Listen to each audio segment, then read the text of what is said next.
lovely to see. I think also what I really love to do is to look at the crowd and see everybody looking up at the sky with their glasses on in the same place. It's just, it's fun to do a little bit of people watching as well. Yes. Wow, this is a perfect ring of fire. It's just so crisp.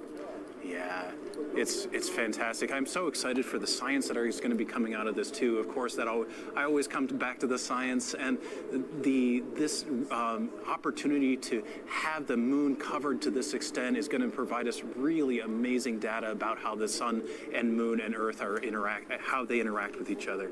Oh my goodness, we have about 30 seconds left of annularity here. I just want to absorb this moment. It's so fast and so slow. Definitely. Wow, what a sight.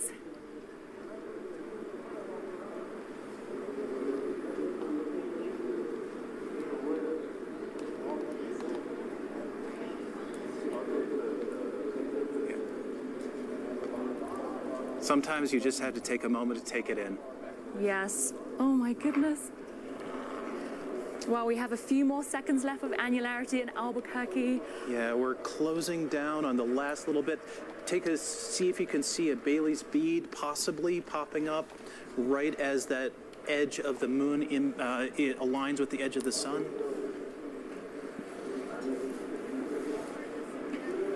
Just seconds left. Really such a gorgeous sight.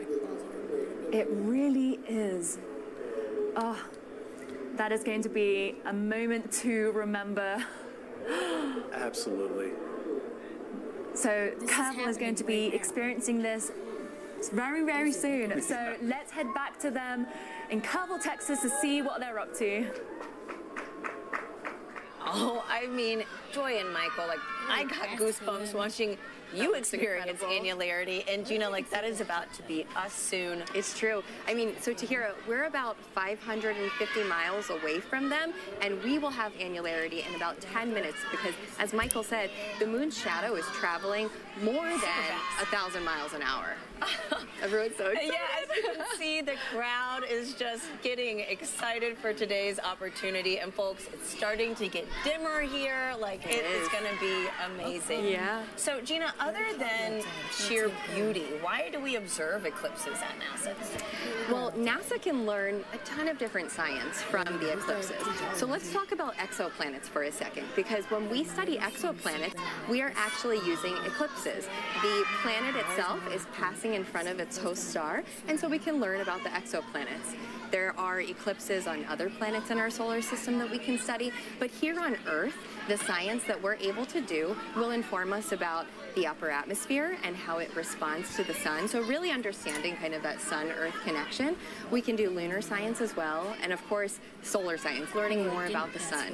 So eclipses are touching Earth science, planetary science, sun science. Everything. It's incredible. And NASA studying it all. Yes, exactly. We take advantage of that, for sure. Absolutely. I mean, spectacular sight, spectacular science. Yeah. So, folks, we have James standing by at our eclipse desk with a telescope operator who's going to show us the next city experiencing annularity. James, how are things looking? Yeah, hey Tahira, I just had a quick look outside. It is really surreal here. It's kind of hard to process exactly what we're seeing because it's daytime, but it feels like it's not. It's starting to get already very close to annularity. You can hear a lot of screams behind me now. Right now, we're actually getting the annularity in Roswell, New Mexico. They should have a phenomenal view outside right now. And I'm actually joined by a telescope operator who's been providing a phenomenal view for us all morning with her telescope. This is Kat Troche. Thank you so much for joining us today. Thank you so much for having me. This is so exciting. Yeah, it's really mind-blowing seeing it. And so you have quite the setup. Could you walk us through exactly what you have outside for us? Sure. I have a Celestron 6 SE. It's a Schmidt-Cassegrain telescope with a solar filter on the front and a DSLR camera that's streaming to YouTube. And so a Schmidt-Cassegrain telescope's a bit of a unique telescope. Usually you think of kind of like a long cylindrical thing, but this concentrates the image in a different way, right? Right. So it's a little bit more compact. It's definitely designed for astrophotography in mind. And how it works is there is a glass corrector plate in the front. It's clear glass. And the light from anything that you're looking at, whether it's planets or in this case today the sun, will travel through the corrector plate to the primary mirror that's at the back of the telescope. then that will bounce back into the secondary mirror that is attached to the corrector plate on the front, and then it'll go through again back at the, into the diagonal that's attached to the DSLR camera or an eyepiece if you're looking at it. So a pretty complex process, and also you have to have special protection for the telescope itself because you're used to looking at pretty dim objects. What do you have set up for that? So I have a white light solar filter, and it is incredibly important. Just like protecting your eyes, you need to have solar equipment for your telescope or your camera if you're photographing the sun. Yeah, and so also, this is obviously moving really quickly across our sky. You just heard from Michael that this is really quite a quick event here. So how do you keep it in the field of view of the camera? Well, thankfully, the remote control that's part of the telescope actually has a city database set up, so I can program it for city and state, and Kerrville was actually listed. Look at that.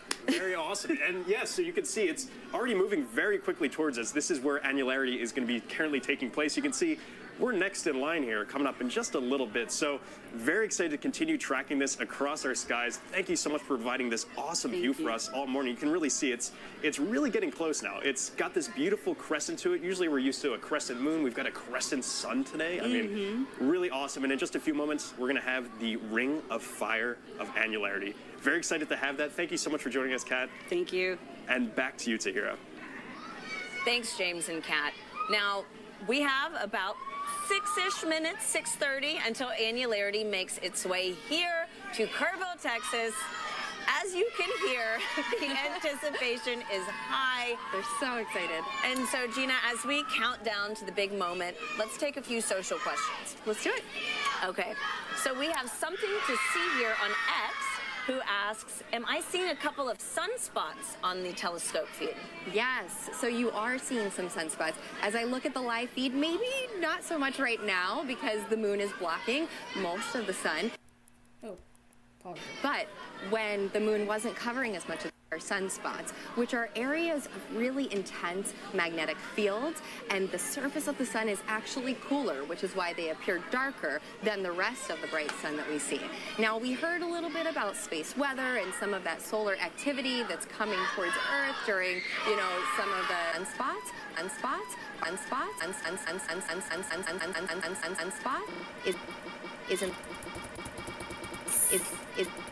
is in the part of its solar cycle where more of those sunspots start to appear. So the sun goes through an 11-year cycle, where it becomes active and then where it becomes less active. And right now we're inching towards what we call that solar maximum. And so more and more of those sunspots appear, and that's what we're seeing today.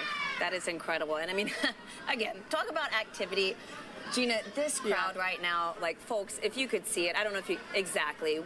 There you go. We have folks looking up already with the eclipse glasses on.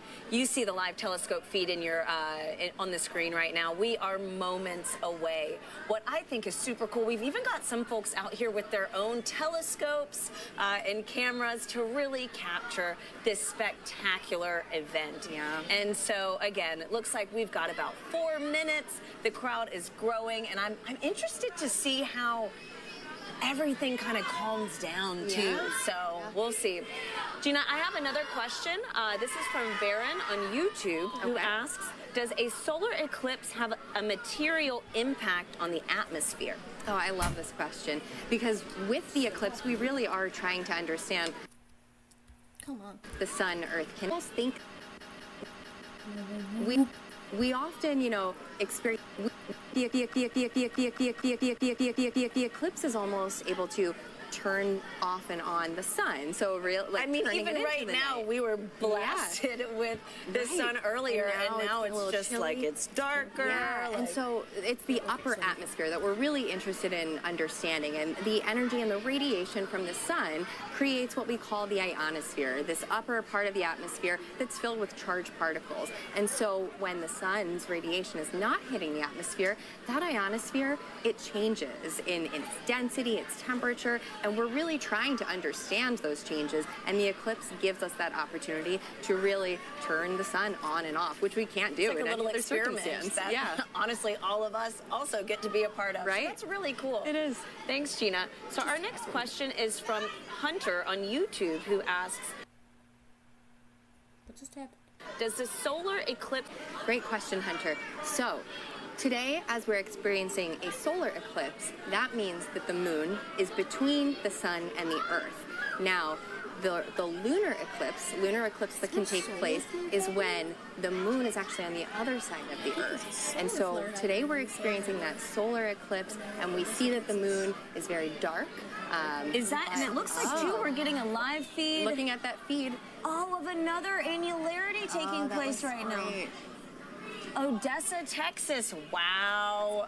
Oh, there we go. It's cool to see this comparison right now. What is that? What's on the side of the screen? Like we might have some solar activity. Is that a Bailey's bead? Yeah. Or solar activity? Wow. Wow. That's incredible. It is leaving Odessa right now and heading. It's coming our way. Us, you Gina. can see oh my it goodness. in the other live feed that we just have that teeny tiny sliver of the sun left peeking out. Wow. We've got about 2 minutes here, folks. As you can hear, the crowd is chanting and counting down until our moment right now. Oh, that is beautiful. It's coming in so quickly too. And you can. And I'm gonna grab those glasses so that I have them. Okay, wow. So before we hit our moment and peak in annularity, folks, it's a good time to give a reminder that it is never safe to look directly at the eclipse without proper eye protection when watching even a partial or annular solar eclipse directly with your eyes. You must look through safe solar viewing glasses or a handheld viewer at all times. Do not look at the sun through a camera lens, telescope, binoculars, or any other optical device while wearing eclipse glasses. Wait, 1 more minute, folks. If you don't have eclipse glasses, you can use an indirect viewing method, like a pinhole projector, which has a small opening and will project the image of the sun onto a nearby surface. You just heard it. We are under a minute away from the annular eclipse making its way across our area into Kerrville, Texas. It feels like it's gotten here so quickly. We've been counting down. I know. And now we're less than It is beautiful. And so, again, you're witnessing firsthand the moon passing between our star and the Earth. And we're taking this full screen right now. Gina, let's take this opportunity and get a closer look. All right. Oh my gosh, and looking this around, is the I mean, first everything time. is so dim. Oh Oh, wow. my God. Wow, you know, like, why am I emotional right now? Oh, there we go. 10, 9, 8, 7, 6, 5, 4, 3, 2, 1. Oh my God, this is. I mean, it doesn't look real. I didn't think I would cry. Like, what the heck is going on? This has to be the correct Wow. This is. Wow. It looks great. I mean, you can just see, it looks like a perfect circle of the sun peeking out. It really is that ring of fire that we have here. Wow. Gina, I thought I'd have goosebumps, but I'm like literally shaking. This is crazy. I know, I agree. So, I mean, this And is I'm your just- first annular eclipse. I mean, was it what you expected?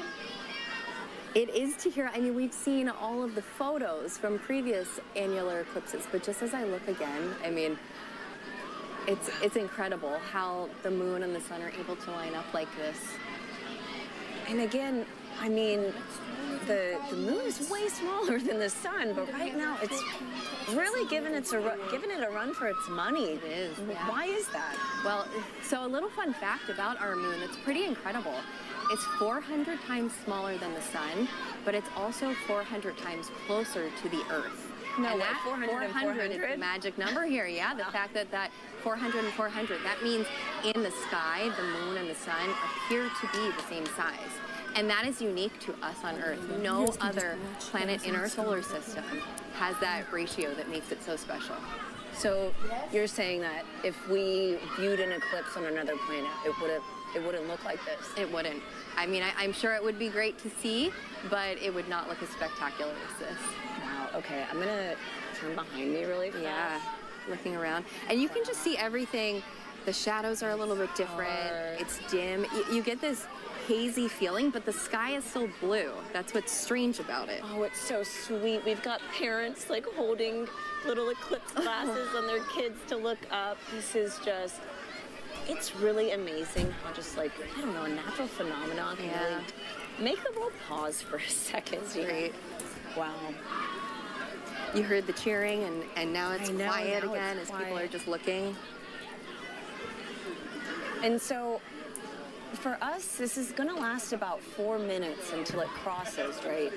That's right. And why is that? Is that the same in every city, or? Yeah, so there's actually the length of the maximum eclipse can change based on several factors. I mean, each eclipse is unique, and so one thing has to do with where in the moon's orbit the moon is, because the moon's orbit isn't circular, so it will go faster and slower at different parts, and that will make the shadow travel at different speeds. Also, where the shadow is landing on Earth will have an impact, because if you're at the equator, you're going to be rotating much faster than if you were at the poles, and so for that fact, it changes the length of that maximum eclipse too. And that's true not just for annular eclipses, but for the partial eclipses, for the totality, for total solar eclipses as well. And I imagine, you know, our folks at home getting some of those partial eclipses are also having a great experience too. Wow. I don't know what I expected, but it wasn't this. Like, this is incredible.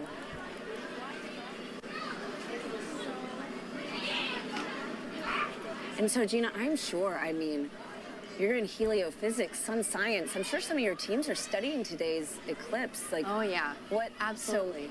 So, I what mean, kind of science can only happen right now, you know? Right, we've heard about the sounding rockets that are experimenting. Oh, you know, that's right. We today, saw one, yeah. studying the upper atmosphere, and so we're really interested in knowing, like right now in our location, as that radiation from the sun's being blocked, how does the upper atmosphere change? And so, in addition to that, I mean, we really want to understand how those sunspots, what's going on when they're covered versus when they are not covered. We can tell the difference in that radiation that's coming from the sun. And so there's so much science that we can do. And this is just, folks, view is just so incredible. Before we fully pass through this transit, let's check in with James at our Eclipse desk. James, I know you are seeing this. What do you think? It's truly a surreal moment. It feels like almost nighttime. It's been really breezy, chilly. That was so the shadows awesome. are all like little rings as well. It's just a beautiful sight. Kind of hard to put into words the exact feeling. I mean, we've been beautiful.